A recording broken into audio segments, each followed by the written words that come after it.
en exil et ceux restés au pays à travers des informations bien fouillées concernant tous les domaines de la vie du pays.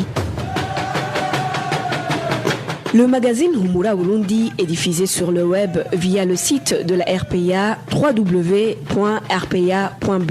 Humura Burundi.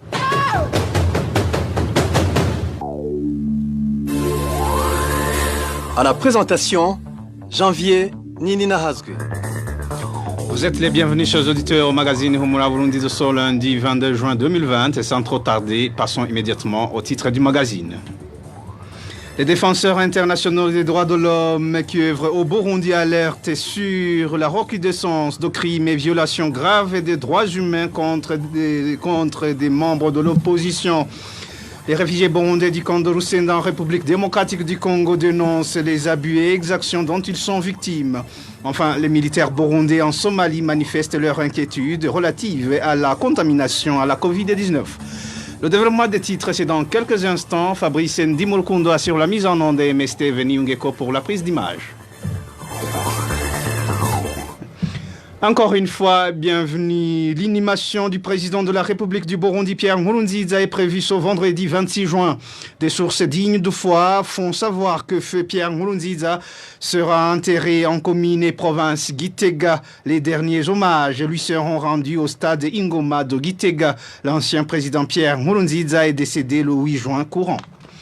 Un militaire de la commune Rugombo en province Cibitoke a été tué par balle ce dimanche par un policier de la place. L'origine de ce meurtre n'est toujours pas connue. Le point avec Emmanuel Ndaishimi. 9 cartouches ont été tirées sur ce militaire connu sous le nom de Nazer Mfayo Kurera. Il prestait au camp militaire de Cibitoke. Le crime a été commis vers 22h la nuit de ce dimanche à lundi et le criminel est un policier qui répond au nom de Diomedi Irinou Bushobozi. Ce dernier était en patrouille avec 3 autres policiers et 6 jeunes Imbonerakure. La victime Nazer Mfayo Kurera était quant à lui dans son bistrot situé à la 9e avenue au chef-lieu de la province Cibitoke en train de servir à ses clients. Alors qu'il empêchait le groupe en patrouille de persécuter un citoyen qui était de passage, comme le précisent les informations en provenance du lieu du crime. Nazer Mfayo Kurera est devenu à son tour la cible du groupe en colère. Il a été poursuivi jusqu'au-delà de la clôture où il s'était caché. Aussitôt débusqué, Nazer Mfayo Kurera a essuyé 9 cartouches à bout portant, tirées par le policier Diomed Irinou Bushobozi. Il n'y avait même pas une semaine qu'un autre policier ait ouvert le feu en rafale sur un certain citoyen qui est décédé sur le coup. C'était à Gihungwe, en zone Moussenyi de la commune Manda, en province Bubanza. Selon nos sources, le parquet de Cibitoke serait sur le point de juger l'auteur de ce crime en flagrance.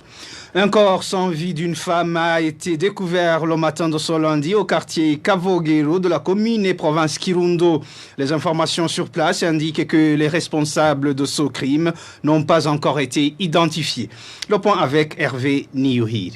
La victime s'appelait Chantal Mukagwego, âgée de 32 ans, est originaire de la colline Yalanda. Son corps a été découvert le matin de ce lundi au quartier Kavogero de la commune et province de Kirundo. Les personnes qui ont vu cette femme pour la dernière fois indiquent qu'elle se trouvait dans un bistrot vers 21h, comme le témoigne ce citoyen.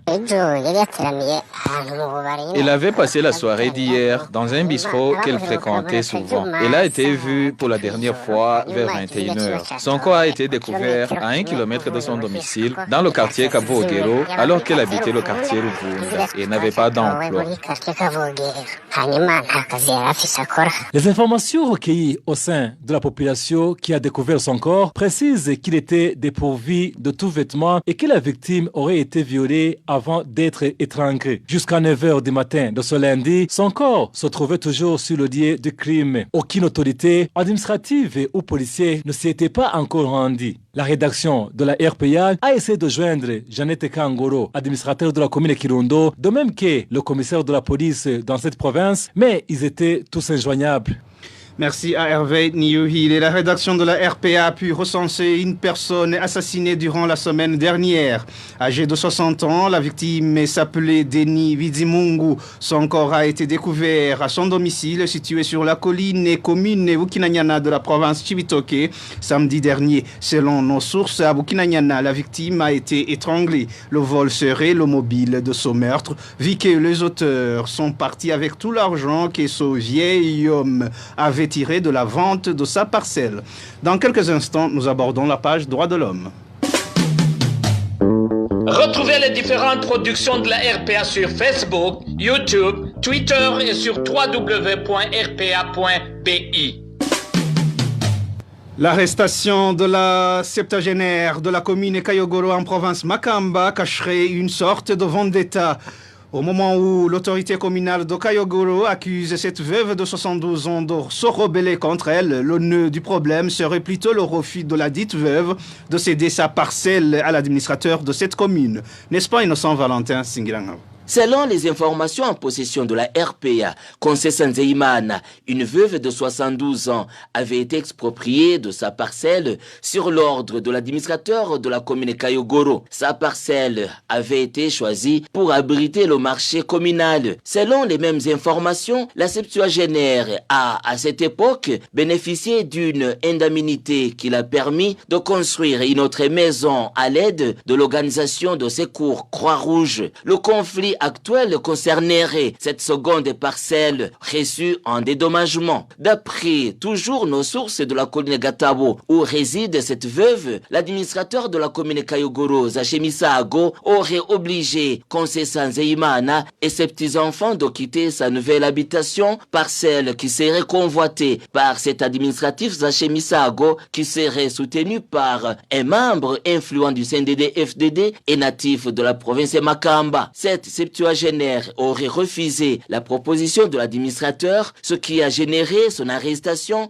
sous prétexte qu'elle a désobéi aux ordres de l'administration. Mardi dernier, l'administrateur a d'abord ordonné la démolition de la maison de cette femme âgée, une maison qui se trouvait dans la parcelle désirée. Et ce samedi, il a ordonné l'arrestation de la septuagénaire avec ses deux petits-enfants âgés respectivement de 5 et 7 ans. Ils sont détenus au commissariat de police de Kayogoro. Nous avons contacté Zachemisago, administrateur de la commune Kayogoro, ainsi que Gad Niukuri, gouverneur de la province Makamba, mais ils se sont tous abstenus de tout commentaire. Merci à Innocent Valentin Singiranga. Suite à cet emprisonnement des deux petits-enfants de Concessa Nzeimana, les défenseurs des droits des enfants rappellent qu'il existe une tranche d'âge à laquelle un enfant ne peut pas être emprisonné car la loi pénale l'interdit. David Ninganza, président de la SOGEPAE et une organisation de défense des droits des enfants, explique également dans quelles circonstances un enfant peut loger dans un établissement carcéral. Suivez. Les enfants qui n'ont pas de 15 ans, les moins de 15 ans, ne peuvent pas avoir une responsabilité pénale. Ce sont des enfants dispensés qu'on ne peut pas traduire en justice pénalement. Sauf les mineurs. Les mineurs qui ont 15 ans et plus, ils peuvent être en contact avec la loi. Là aussi, il y a des avocats qui assistent les enfants. Il y a aussi un assistant social qui assiste l'enfant. Et celui-là commence tout d'abord par l'identification de l'enfant pour voir s'il a l'âge d'être traduit en justice pénalement. Si on trouve que l'enfant n'a pas de 15 ans, je pense qu'il n'y a pas un policier ou bien garder l'enfant. Alors pour le cas précis, si réellement les enfants n'ont pas 15 ans, je pense que la police doit s'y mettre pour libérer les enfants. En plus de ça, les enfants aussi, la loi burundaise montre bien que sont les seuls nourrissons, les nourrissons qui peuvent entrer en prison avec leur maman, comme on ne peut pas séparer l'enfant et sa maman. Mais les nourrissons sont très différents avec les mineurs d'au moins de 15 ans. Ce sont des enfants d'au moins de 3 ans. David Ninganza, président de la SOGEPAE, une organisation de défense des droits des enfants. Assassinats et autres violations graves des droits humains contre des membres de l'opposition ont fortement augmenté au cours du deuxième semestre de 2019 et du premier semestre de cette année en cours 2020. C'est du moins ce qu'on peut lire dans une publication de l'initiative des droits humains au Burundi, IDHB en sigle. Cette publication a été illustrée de 6 cas suite à leur brutalité particulière et parce qu'ils mettent en évidence l'implication des autorités locales ou des responsables du parti au pouvoir, ainsi que l'impunité qui les protège. Suivez à ce propos Karina Tertsakian, l'une des chercheurs de l'IDHB. L'initiative pour les droits humains au Burundi publie à partir d'aujourd'hui une série de cas intitulée « Le prix mortel de l'opposition ». Nous avons choisi 6 cas de meurtres politiques dans 6 différentes provinces du Burundi. Ce sont juste quelques cas emblématiques qui représentent une faible proportion des meurtres politiques qui ont eu lieu pendant la période préélectorale. Mais ce sont des cas qui illustrent les tendances, notamment la brutalité de ces meurtres, l'implication dans la plupart des cas de membres de la Ligue des jeunes du parti au pouvoir, les Imbonerakure, et également dans certains cas l'implication de certaines autorités locales. Notre objectif est tout d'abord de nous assurer que les victimes et leurs familles ne sont pas oubliées, et surtout de maintenir la pression sur les autorités burundaises de traduire en justice les personnes responsables de ces crimes. Le Burundi a maintenant un nouveau président, Évariste Ndayishimiye. Ces cas seront un test pour lui. Il a plusieurs fois prononcé son engagement pour la justice, pour mettre fin à l'impunité, pour mettre fin à la violence politique. Il a maintenant l'occasion de démontrer cet engagement en s'assurant que les personnes responsables de ces meurtres à motivation politique sont traduites en justice. Karina Tertsakian dit que parmi les 6 cas illustratifs, seuls les suspects d'un cas ont été arrêtés. Jouissent de l'impunité les auteurs de plusieurs autres crimes pour lesquels des enquêtes n'ont même pas été menées. Encore une fois, Karina Tertsakian. Le premier cas que nous publions aujourd'hui, c'est celui de Richard Habyarimana, dans la province de Mwaro. Richard était représentant du CNL, le principal parti d'opposition pendant les élections, sur la colline Bogora, dans la commune Nyabihanga. Il avait été plusieurs fois menacé par des Imbonerakure pendant la période préélectorale. Et nous avons vu certaines photos de son corps qui montraient une entaille profonde à la tête. Donc c'était une mort violente, ça c'est très clair. Hein. C'est l'un des rares cas en fait où les autorités judiciaires ont lancé des enquêtes et ont arrêté 2 personnes qui auraient été impliquées dans son enlèvement. Il s'agit de 2 Imbonerakure qui avaient été reconnus le soir même de son enlèvement, dont le chef des Imbonerakure de la commune Nyabihanga. Dans la plupart des autres cas que nous avons documentés, il y a très peu d'enquêtes sérieuses, il y a très peu de poursuites en justice et la plupart des présumés auteurs ne sont jamais inquiétés. Même dans les quelques cas où des Imbonerakure ont été arrêtés, ces Imbonerakure ont parfois été libérés après juste quelques jours. Donc nous remarquons des tendances claires dans ces différents cas, que lorsqu'il s'agit de membres du parti au pouvoir qui seraient impliqués dans des attaques, dans des meurtres, dans des enlèvements, ces personnes font rarement l'objet de poursuites judiciaires.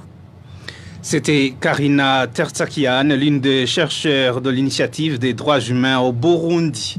Détention depuis 8 mois de 4 journalistes du groupe de presse Iwachu à la prison de Bubanza. Le tribunal de grande instance de Bubanza, la cour d'appel de Nahangwa, les ont condamnés à un emprisonnement de 2 ans et demi ainsi qu'au paiement d'une amende d'1 million chacun. Christine Kamikazi, Agnès Ndirubusa, Terence Modzenzi et J.D. Harerimana ont été arrêtés dans la commune Musigati de la province Bubanza alors qu'ils s'y rendaient pour enquêter sur les combats qui opposaient ce jour-là les forces régulières et les rebelles. Ces journalistes ont été condamnés pour tentative impossible de complicité à l'atteinte de la sécurité intérieure de l'État. Le groupe de presse Iwachu compte porter l'affaire devant la Cour suprême. Les irréguliers expulsés par les États-Unis d'Amérique ne seront accueillis par le gouvernement du Burundi que s'ils sont réellement des Burundais. Lors d'une conférence de presse animée ce lundi, le ministre des Relations extérieures, Ezekiel Nibigira, a expliqué que le Burundi n'a pas reçu les personnes refoulées des États-Unis du fait que parmi elles se trouvaient des étrangers qui se sont rendus aux États-Unis avec des documents falsifiés. Suivez. Depuis quelque temps, les États-Unis d'Amérique mettent en œuvre leur politique de déportation des irréguliers qui se trouvent aux États-Unis. Le Burundi, pour faciliter les États-Unis d'Amérique à mettre en œuvre cette politique, nous avons tout fait pour travailler en collaboration avec l'ambassade des États-Unis d'Amérique ici au Burundi. Et notre ambassade aux États-Unis d'Amérique a travaillé avec la partie américaine pour effectivement leur faciliter dans cette tâche. Le problème est survenu quand le Burundi a identifié qu'il y a des personnes dans cette liste qui n'étaient pas effectivement des Burundais. Nous avons mené un dialogue avec la partie des États-Unis d'Amérique, mais malheureusement, comme on s'est hâté à prendre une telle décision. En ce qui nous concerne, nous voudrions réitérer l'engagement du Burundi de continuer à collaborer avec la partie des États-Unis d'Amérique pour trouver une issue heureuse à ce problème, mais quand même au profit de nos deux pays. Nous voudrions préciser que les services de renseignement et les services de sécurité de la partie burundaise ont fait leur travail. Parmi les gens qui étaient envoyés dans la liste que la partie américaine avait présentée à la partie burundaise, nous avons trouvé effectivement qu'il y a des gens qui ne sont pas des Burundais. Nous ne pouvons pas commettre l'erreur de recevoir des personnes déportées qui ne sont pas de nationalité burundaise. C'était Ezekiel Nibigira, ministre des Relations extérieures. Réagissant à ce refus de Gitega, les États-Unis ont annoncé qu'ils n'octroieront plus de visa aux Burundais qui veulent se rendre aux États-Unis.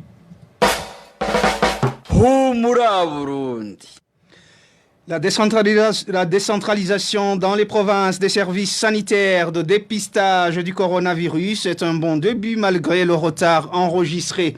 Propos de Kome Konakudze, spécialiste en santé publique d'urgence. Ce dernier ajoute que la communication des informations sur le coronavirus devait se faire chaque jour dans le cadre du suivi de l'évolution de la pandémie. Suivez. Pour une meilleure qualité de prise en charge, un pays ou un territoire doit monter sa lutte préventive et curative sur toute sa population, en tenant compte bien évidemment des endroits les plus vulnérables. Et cette stratégie doit être déclenchée dès la déclaration de la pandémie. Attendre ou faire une stratégie non adaptée ou incomplète mènerait à des insuffisances de contrôle de la pandémie et engagerait le pays à éprouver beaucoup de morts et une hausse du taux d'attaque et d'incidence de la maladie, aussi le coût très élevé engendré par ce taux d'attaque. La décentralisation comprend des équipes pluridisciplinaires formées, bien équipées, avec un objectif de baisser le taux de reproduction du virus du Covid-19 partout dans toute la population affectée à travers le pays. Les places de prise en charge et de suivi doivent être bien définies. Dans les urgences sanitaires comme la pandémie de Covid-19, la notification est recommandée toutes les 24 heures. Car gérer une épidémie, vous comprenez bien que c'est pas seulement mesurer, mais c'est aussi publier et orienter les actions en toute urgence. C'est dans ce sens que la notification doit absolument être quotidienne et devrait couvrir des qualités de promptitude et de complétude à travers tout le pays. Comme Konakudze, spécialiste en santé publique d'urgence. Toujours page santé, les militaires burundais du 12e contingent en mission de maintien de la paix en Somalie craignent d'attraper le coronavirus suite à la reprise des activités commerciales qui avaient été suspendues dans les enceintes du camp depuis 3 mois.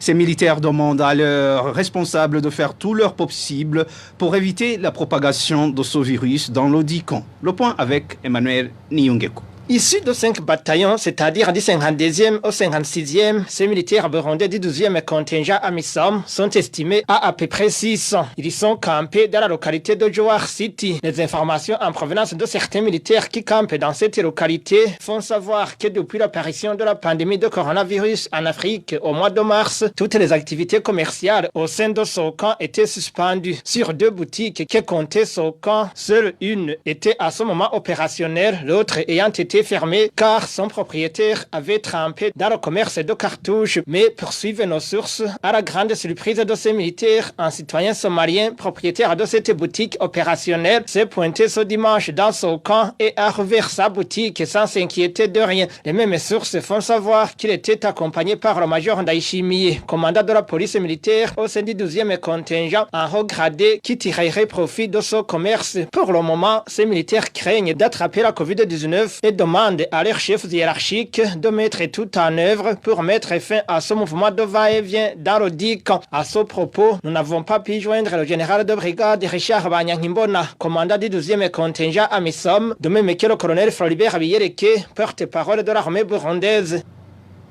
Merci à Emmanuel Niyongeko. Les réfugiés burundais du camp de Rusenda, République démocratique du Congo, déplorent les actes de violation des droits humains dont ils sont souvent victimes.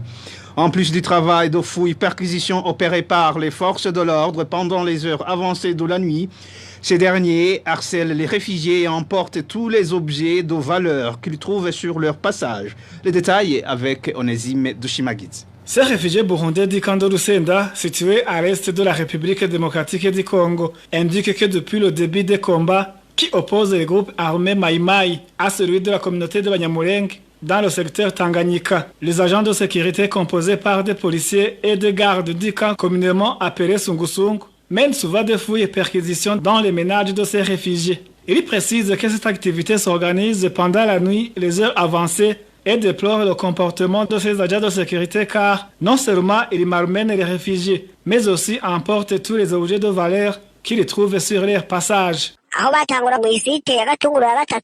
Dans les sites Gatunguru 2 et Gatunguru 3 où ils ont commencé à mener une fouille, les réfugiés ont eu peur car ils croyaient que le camp de Lusenda était attaqué. Ils forçaient les gens à ouvrir les portes de leur maison. Plusieurs objets de valeur ont été volés, notamment des batteries et de l'argent. C'est comme si ils étaient venus pour voler et semer la panique au sein des réfugiés. Ces réfugiés du camp de Lusenda indiquent qu'aucune arme n'a été trouvée dans le camp et déplorent le silence des autorités administratives et des représentants du HCR face à cette situation de violation des droits humains dont ils sont souvent victimes. Ils ne font que voler et déstabiliser les réfugiés. On se demande pourquoi le CNR et le HCR ne font rien pour nous tranquilliser. Il fallait au moins qu'ils nous disent qu'il y a des malfaiteurs dans le camp ou tout simplement qu'ils nous disent pourquoi ces agents de sécurité viennent souvent pour faire une fouille. À toutes ces préoccupations des réfugiés burundais du camp de Lusenda, nous avons essayé de joindre les représentants du HCR et ceux du gouvernement de la RDC dans cette province du Sud Kivu, mais sans parvenir. Merci à Onésime Dushimagidze pour clore ce magazine. La Maison Shalom a procédé ce lundi à l'inauguration d'un restaurant situé à Mahama au Rwanda, dans la région de Kirehe. Selon la fondatrice de cette œuvre caritative, l'objectif était de permettre aux jeunes qui ont suivi une formation culinaire à trouver facilement de l'emploi et ainsi mettre leur savoir au service de leurs compatriotes, sans oublier les habitants de cette localité. Suivez à ce propos Marguerite Balanghitse, représentante légale de la Maison Shalom. On a essayé de prendre des jeunes pour la formation en art culinaire. Depuis 2016, nous avons eu des lauréats, mais il n'y avait pas donc d'endroit pour pratiquer. Et puis, la Maison Shalom devait déplacer les jeunes pour aller à Kigali. Et il fallait trouver un endroit aussi pour les loger. On s'est dit, il faut construire quelque chose qui va désenclaver d'abord le camp de Mahama et former nos jeunes sur place. Et puis aussi les réinsérer dans la communauté d'accueil, la communauté rwandaise. Le Rwanda et le Burundi, nous sommes des jumeaux. Donc, cette infrastructure va beaucoup aider la population aussi rwandaise, mais va aussi aider les réfugiés burundais pour rester toujours debout. C'était Marguerite Varangite, représentante légale de la Maison Shalom. Et c'est par ici, mes chers auditeurs et auditrices, que nous mettons fin à ce magazine Humura Burundi de ce lundi 22 juin 2020. Merci pour votre aimable écoute. Merci à toute l'équipe de la rédaction pour la collecte et le traitement de toutes ces infos. Merci également à Fabrice Ndimulukundo et à MSTV Niungeko pour la bonne collaboration technique. À la présentation, vous étiez avec Janvier Ninina Hazoué. Passez de bons moments chez vous.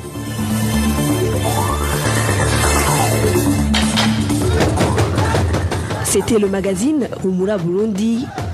Un magazine comprend pour relier les Burundais en exil, et ce toujours au pays, à travers une information de qualité.